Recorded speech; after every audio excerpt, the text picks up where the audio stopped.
ఆంధ్రప్రదేశ్ ఉప ముఖ్యమంత్రి జనసేన పార్టీ అధినేత పవన్ కళ్యాణ్ పై బీఆర్ఎస్ నాయకురాలు MLC Kalvakuntla Kavitha hot comments చేశారు. ఇటీవల ఆమె ఓ మీడియా ఛానల్ కు ఇచ్చిన ఇంటర్వ్యూలో పవన్ కళ్యాణ్ గురించి మాట్లాడారు. పవన్ కళ్యాణ్ అనుకోకుండా డిప్యూటీ సీఎం అయ్యారు. ఆయన సీరియస్ పొలిటీషియన్ కాదు. ఆయన వ్యాఖ్యలను పెద్దగా సీరియస్ గా తీసుకోవాల్సిన అవసరం కూడా లేదు. రాజకీయాల్లోకి వచ్చిన మొదట్లో పూర్తిగా వామపక్ష భావజాలంతో ఉన్నట్లు కనిపించారు.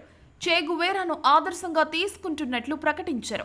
సిపిఐ సిపిఎం పార్టీలతో పొత్తు పెట్టుకున్నారు. ప్రస్తుతం ఆయన వ్యవహార శైలి పూర్తిగా మారిపోయింది. కంప్లీట్ గా లెఫ్ట్ నుండి రైట్ కు వచ్చారు. బీజేపీ ప్రక్కనకు చేరిన నాటి నుంచి హిందుత్వం మీద అతిభక్తి పెరిగిపోయింది. ఆయన చేసే ప్రకటనలు కూడా ఒకదానికొకటి సంబంధం ఉండవు.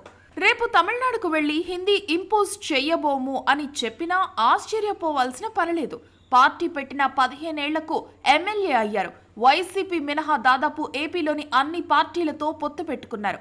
అలాంటి వ్యక్తి డిప్యూటీ సీఎం కావడం ఏపీ ప్రజల దురదృష్టం అని ఎమ్మెల్సీ కవిత సంచలన వ్యాఖ్యలు చేశారు. ప్రస్తుతం ఈ ఇంటర్వ్యూ వీడియో సోషల్ మీడియాలో వైరల్ గా మారింది. కొందరు పవన్ కళ్యాణ్ అభిమానులు కవితపై విమర్శలు చేస్తూ ఉండగా బీఆర్ఎస్ నేతలు సమర్థిస్తున్నారు.